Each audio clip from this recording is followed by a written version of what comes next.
आप लोगों को ऐसा लगता होगा कि हम सभी सुरक्षित हैं, हमारा कारोबार व्यापार घर परिवार जैसा चल रहा वैसा ही चलता रहेगा। क्या समझते हैं आप लोग? यही तो जानते हैं। लेकिन आपको ये जानकारी होनी चाहिए कि जो आज आप मान करके बैठे हैं, समझ करके बैठे हैं, आज से 30-35 साल पहले यही बात हमारे कश्मीरी भाइयों के दिमाग में भी थी। कश्मीर से आप लोगों ने अब तो कश्मीर फाइल देख लिया ना सबने।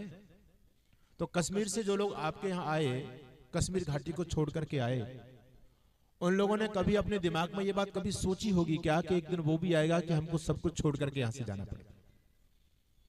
कारोबार व्यापार घर परिवार सारे धरे रह गए, कोठी बंगले सारे खड़े रह गए, बड़े बड़े सेठ के बाग धरे रह गए उनके। यहां तक था कि अपने पास पैसा भी साथ लेकर के नहीं आ पाए, और उन जिहादी जल्लादों ने यहां तक कह दिया कि तुम अपनी बहन बेटियों को भी अपने साथ लेकर के नहीं जा सकते।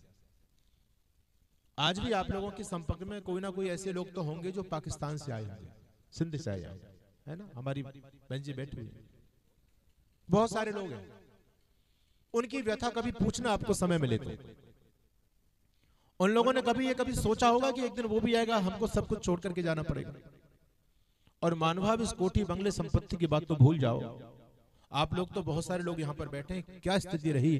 एक सरदार जी मेरे से कहने लगे, हरियाणा की घटना है, कहते हैं स्वामी जी आप बिल्कुल सत्य से सही बात कह रहे हैं।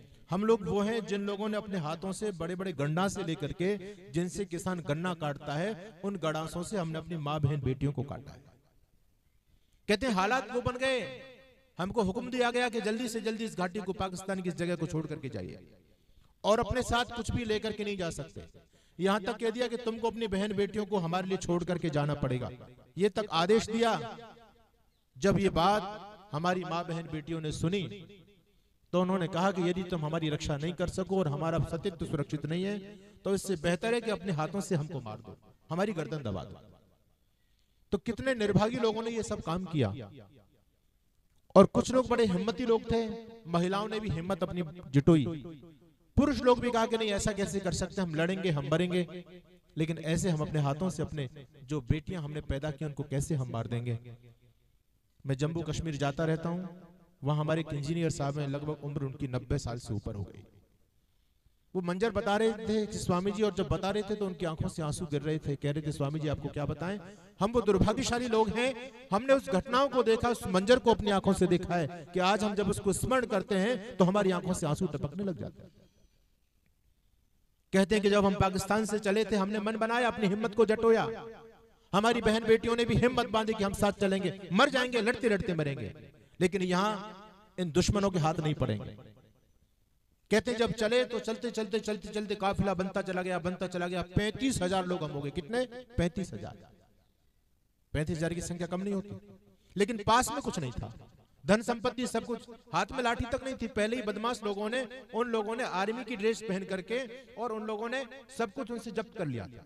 हथियार सारा उन कठमुल्लों के हाथ में था, ये बिल्कुल निहत्थे थे, इनके पास एक डंडा भी नहीं था। कह रहे हैं हम जा रहे हैं, बीच बीच में हम पर हमले होते चले गए, और हमारी संख्या कम होती चलेगी। 10,000 लोगों को बंधक बनाया गया, बहुत सारी बहन बेटियों को हमसे रास्ते में छीना गया। आखिर हालात यहां तक बदतर होते चले गए कि हमारी माताओं ने कहा कि हमको लगता है कि हमारी इज्जत सुरक्षित नहीं है, अब हमको आप लोग मार दो। कितनी हमारी माँ बहनों ने पहाड़ से ऊपर छलांग लगाकर के अपने सतीत्व की रक्षा की, कितनी माँ बहनों ने कुआं के अंदर छलांग लगाकर अपने सतीत्व को बचाया, और उन्होंने कहा कि अब तुम हमको जहर दे दो, हम जहर खा करके मरना चाहते हैं, क्योंकि अब तुम हमारी रक्षा नहीं कर पाओगे, तुम खुद अपनी रक्षा नहीं कर पा रहे, हमारी क्या करोगे। इसलिए हम विधर्मियों के हाथ नहीं पड़ना चाहते, उससे मर जाना बेहतर। आप जानते हैं ना, बहुत सारे लोग आक्षेप करते हैं हम लोगों पर। हम राजस्थान की भूमि से आपके बीच में कहते हैं स्वामी जी राजस्थान की भूमि तो वीरों की भूमि है, वहां बड़े बड़े साके हुए, बड़े बड़े जौहर हुए। आप लोगों ने सुना 14-14 हजार वो क्षत्राणियां चित्तौड़ के किले में जिंदा जल करके भस्म हो गई। बहुत से लोग तर्क लगाते हैं, बुद्धि लगाते हैं, और कहते हैं क्या जरूरत थी उनको जल करके मरने की। ऐसे एक साका नहीं हुआ, बहुत सारे जौहर हुए। साका कहते हैं जौहर को, बहुत सारे जौहर राजस्थान में हुआ। कहते हैं यदि वो क्षत्राणियां हाथों में तलवार लेकर के युद्ध मैदान में कूद पड़ती तो पता नहीं कितने विधर्मियों को मार डालती। ये बात बिल्कुल ठीक है, ऐसा हो सकता था, लेकिन वो हमारी दादी परदादी, उनके पास में भी दिमाग था, वो इस बात को बहुत अच्छी तरह से जानती थी, सामने वाले शत्रु की मानसिकता को भी वो अच्छी तरह से जानती थी, पहचानती थी कि मरने के बाद शरीर के साथ में भी दुराचार करने की घृणित मानसिकता इस जाति विशेष में पाई जाती है। इसलिए उन लोगों ने मरते मरते अग्नि संस्कार अपना कर लिया। बोले शरीर नहीं बचना चाहिए, अगर शरीर रह गया तो ये धूर्त दरिंदे शरीर के साथ में भी दुराचार कर देंगे। आपने शायद वीर सावरकर को पढ़ा होगा, पढ़ा नहीं होगा तो नाम तो सबने सुना होगा। बड़ी राजनीति वीर सावरकर के नाम से होती है, सरकारें बनती हैं वीर सावरकर के नाम से। वो वीर सावरकर ने बहुत सारा साहित्य लिखा है।